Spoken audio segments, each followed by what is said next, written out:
নমস্কার বন্ধুরা, পুষ্প কিচেনে আপনাদের সবাইকে স্বাগত। আজকে আবার নতুন একটা রেসিপি নিয়ে চলে এসেছি আপনাদের সামনে। দেখুন, আজকের রেসিপি হচ্ছে টাটকা পোনা মাছের কোনো রকম মশলা বাটাবাটি ছাড়াই পাতলা হালকা ঝোল। দেখুন, প্রথমে আমি মাছগুলোকে ভালো করে কেটে ধুয়ে নিয়েছি।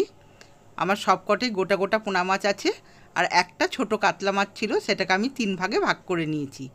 পরিমাণ মতো লবণ দিয়ে দিলাম, আর পরিমাণ মতো হলুদ দিয়ে মাছটাকে ভালো করে মাখিয়ে রাখবো।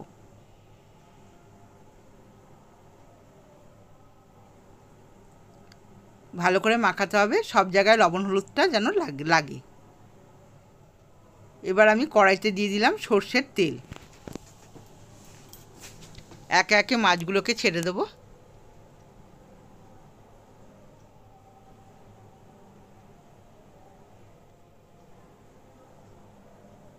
প্রথমে আমি গোটা মাছগুলোকে ভেজে নিচ্ছি।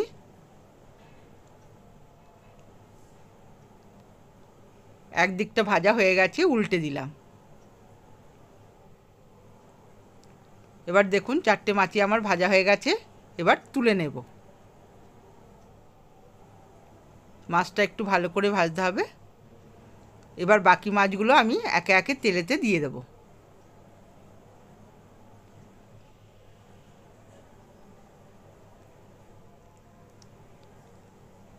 উল্টে দেব।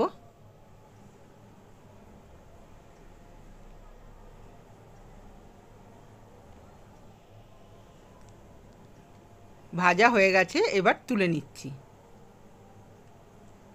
সবকটা মাছই আমার ভাজা হয়ে গেল। এবার মাছের ডিম ছিল সামান্য, সেটাকে দিয়ে দিলাম। ডিমটা খুবই অল্প ছিল, ওই জন্য আমি একবারে দিয়েই ভেজে নিলাম। দেখুন বন্ধুরা, সবকটা মাছই আমার ভালো মতো ভাজা হয়ে গেছে। এবার এই তেলেতে 4টি বড়ি ভেজে নেব। কলার ডালের বড়ি। কলাইয়ের ডালের বড়ি এই পোনা মাছে খেতে খুব ভালো লাগে। ভালো করে ভেজে নিলাম।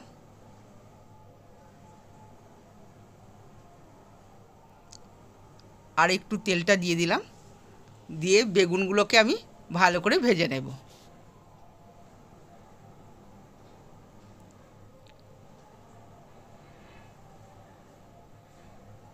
সামান্য লবণ দিয়ে দিলাম, আর সামান্য হলুদ। ভালো করে নেড়ে চেড়ে লাল করে ভেজে নেব। ভাজা হয়ে গেছে, এবার আমি তুলে নিচ্ছি।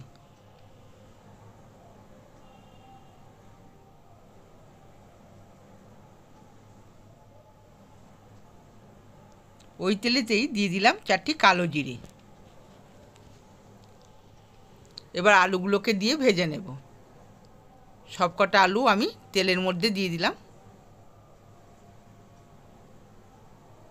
এবার ভালো করে নেড়ে চেড়ে সামান্য ঢাকা দিয়ে এটা ভেজে নেব। লবণ দিয়ে দিলাম সামান্য, আর পরিমাণ মতো একটু হলুদ দিলাম। আলুটাকেও লাল করে ভেজে নিতে হবে। ঢাকা দিয়ে ভাজলে একটু তাড়াতাড়ি হয়ে গেল। দেখুন, আলুটা ভাজা হয়ে গেছে। চেরা কাঁচা লঙ্কা খানিকগুলো দিয়ে দিলাম।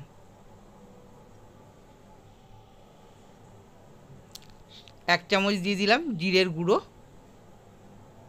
আমি ছোটো চামচের 2 চামচ দিলাম, মানে বড় চামচের 1 চামচ হবে। আর কাশ্মীরি লঙ্কার গুঁড়ো দিয়ে দিলাম, আর সামান্য জল দিয়ে একটু কষিয়ে নেব। গুঁড়ো মশলা বেশিক্ষণ কষাতে হয় না, অল্প কষালেই হয়ে যায়। এবার দিয়ে দিলাম 1 চামচ ধনের গুঁড়ো।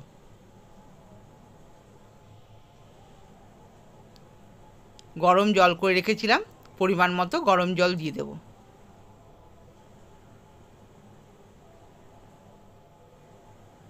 এবার ঢাকা দিয়ে আমি 5 মিনিট ফুটিয়ে নেব। বড়িগুলোও দিয়ে দিলাম। বড়ি আলু সব সেদ্ধ হয়ে যাবে ঢাকা দিয়ে রাখলে 5 মিনিট। 5 মিনিট পর ফিরে এলাম। দেখুন, আলু সেদ্ধ হয়ে গেছে, বড়িগুলোও সেদ্ধ হয়ে গেছে। এবার দিয়ে দিলাম বেগুনগুলো। ভাজা বেগুনটা আমি সবার শেষে দিলাম, কেননা বেগুন ভাজা আছে, গলে যাওয়ার ভয় থাকে। এবার দিয়ে দিলাম মাছগুলো ভালো করে ঝোলেতে ডুবিয়ে দেব। বন্ধুরা, আমার রেসিপিগুলো যদি ভালো লেগে থাকে সাবস্ক্রাইব করবেন, লাইক করবেন আর কমেন্টসে জানাবেন আপনাদের কেমন লাগলো। সবকটা মাছই আমি ঝোলের মধ্যে ভালো করে ডুবিয়ে দিচ্ছি। ঝোলটা আপনাদের পরিমাণ মতো দেবেন। এরপরে কুচনো ধনেপাতা ওপর দিয়ে দিলাম। গ্যাসের ফ্লেমটাকে লো করে একটু সিম আঁচে ফুটিয়ে নেব। হয়ে গেছে আমার মাছের ঝোল। এবার আমি একটা প্লেটে তুলে নিচ্ছি।